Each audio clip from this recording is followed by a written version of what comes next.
Hello everyone, welcome to a very exciting brand new vlog. আমরা already চলে এসেছি, but বাইরে আজকে প্রচন্ড জ্যাম ছিল। সো আমার বাসার সামনেই প্রথমে এসেছি। এখানে বেসিক্যালি এসেছি আইজার জন্য একটা টয় কার নেওয়ার জন্য।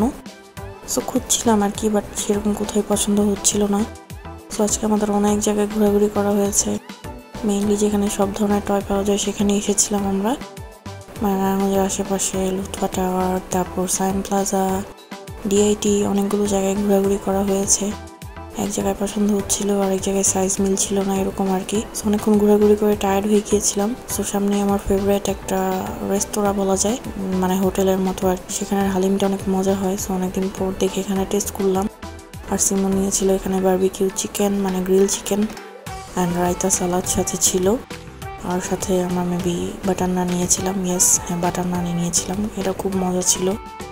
রাইসা টায়ার্ড হয়ে ততক্ষণে ঘুমিয়ে গিয়েছে। আমরা একটু ফুড এনজয় করে নিচ্ছিলাম। আর এই নানটার সাথে কিন্তু হালিমটা খুব বেশি মজা লাগে। সো মোটামুটি খাওয়া দাওয়া করে আমরা আবারও চলে আসলাম, যেহেতু আজকে টয় নেওয়ার জন্য বের হয়েছি। সোটা নিয়েই যাব। সো ফাইনালি খুব বড় একটা শপে চলে আসলাম। এখানে সব ধরনের টয় পাওয়া যায়। সো আইজাকে বসে বসে আসলে চেক আউট করছিলাম ও কোনটাতে কমফোর্টেবল। ফাইনালি একটা আমরা কনফার্ম করলাম যেটা আইজার জন্য কমফোর্টেবল হবে, প্লাস সাইজটাও ঠিক ছিল। অন্যান্যগুলো আসলে সাইজে বড় লাগছিল। সেখানে আইজ আবার অন্যান্য টয়ও দেখছিল, ওইটা প্যাক করতে করতে। এখানে কিছু সফট টয় দেখছিলাম, বলছিলাম এখনই নেওয়ার দরকার নেই, বাসে অনেকগুলো সফট টয় আছে।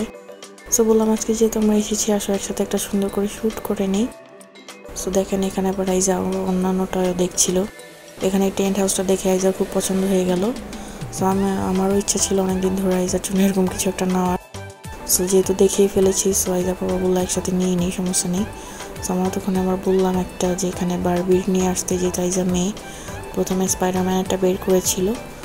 সো আমরা এখানে বারবিটটা দেখে চেক আউট করে নিচ্ছিলাম আর কি, সব ঠিক আছে নাকি। আর আইজা তো অনেক বেশি হ্যাপি ছিল আজকে। আইজার পছন্দের 2টা টয় নেওয়া হয়েছে। সো আমরা এখন বাসায় ব্যাক করছি, গিয়ে দেখাচ্ছি টয়গুলো কীরকম হলো। সেই আইজা তো অনেক বেশি হ্যাপি ছিল এই কার্ডটা পেয়ে। এটাতে একদম আইজার ফেভারিট যে পোয়েমগুলো আছে, আমরা সবাই রাজা, তারপর বাবা ব্ল্যাক শিপ, এই টাইপের পোয়েমগুলো ছিল। একদিন আপনাদেরকে শোনাবো। আজকে মনে হচ্ছিল কপিরাইট ক্লেম চলে আসতে পারে, সো দ্যাটস আসলে মিউট করে দিয়েছি স্টার্টিংয়েরগুলোতে। তারপর পাপা এখন আবার টেনটাও বের করে দিয়েছিল সুন্দর করে সেট করে। আইজার ছোটোবেলা একটা বেবি বেড ছিল, সো এটাকে আজকে আমরা কাজে লাগিয়েছি, এখনই দেখতে পারবেন। দেখেন পাপা খুব সুন্দর করে এই টয় টেনটার ভিতরে দিয়ে দিচ্ছিল, এটা যেন আইজা ভিতরে ঢুকলে ব্যথা না পায়, যেহেতু খুবই পাতলা ফ্যাব্রিক। সো ডাইরেক্ট ফ্লোরের উপর দিলে ব্যথা পেতে পারে। সো আইজা পাপা খুব সুন্দর করে বেডটা ভিতরে সেট করে দিয়ে বলগুলো দিয়ে দিল। আর বলগুলো দেখে তো আইজা সাথে সাথে লাভ দিয়ে টেন্টার ভিতরে ঢুকে গেল। আর বাইরে খুব সুন্দর করে একটা কার্টেনও দেওয়া ছিল। আর সাইড থেকে আইজাকে খুব কিন্তু প্রিটি লাগছিল এর ভিতরে।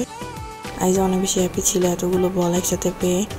আমরা সবাই আসলে এক্সাইটেড ছিলাম আইজাকে দেখে। দেখেন আইজার মামা, আইজার পাপা সবাই কি করছে, আইজার সাথে বসে বসে খেলাধুলা করছে। আর এতগুলো বল একসাথে পেলে আসলে সবারই ভালো লাগে।